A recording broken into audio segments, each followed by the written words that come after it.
What's going on, everyone? Happy Friday. It is Friday, and it is the 27th. We are now officially 4 plus 2, 6 plus 5, 11 days. This is the 11th day of quarantine or shelter in place. This is my shelter stash, by the way. Got a little project going with a couple of buddies. So let's get into it. I'm excited about this rate update because I'm not even going to show you data because it doesn't really matter.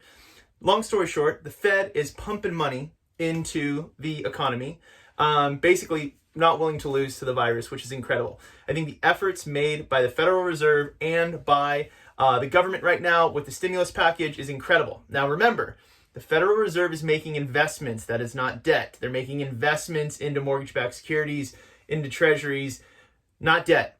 Stimulus package is a completely necessary debt. This is not 2008. And if you're wondering if this, actually, that's probably a great thing to just jump to right now. If you're looking for the "this is not 2008" video and here's why, it's right here.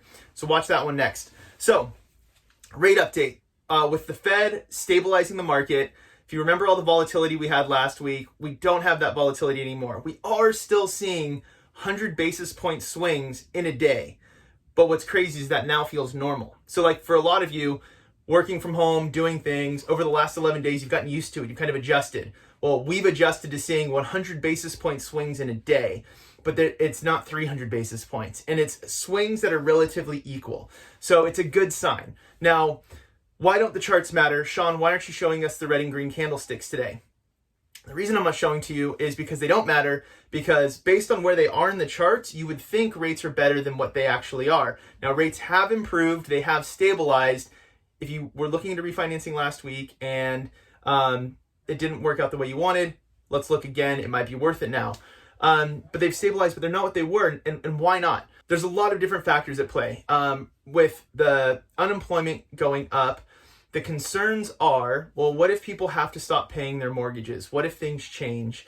Now they build in margin to cover that risk or perceived risk. Now, the stock market last week was really trading on what ifs, and that's why it was falling apart. What if the world ends? What if this? What if that? Mortgage markets are kind of doing the same thing. What if people lose their jobs? What if they're not able to make their mortgage payments? We need to adjust for the risk in that. So that's why we're seeing in the market. But long story short, rates are better. They are stabilized, far better than anything I saw last week. Last week was extremely stressful. This week has actually felt really good with what we're seeing. So that's it. That's the rate update for today. We're going to keep it nice and sweet because, again, there's really not a whole lot of explanation to go into. The Fed is throwing money at everything to make sure that we don't fall apart anymore, which is great. It's created stability. Are the rates what they should be? I'm going to go ahead and say no, but again, there's other factors at play. If you have any questions, comments, concerns, call me, email me, text me anytime. Feel free to comment here. You guys know I love having conversations about all this stuff. Let me know how I can help. Thank you so much. Have a great weekend, and I'll talk to you on Monday. Cheers.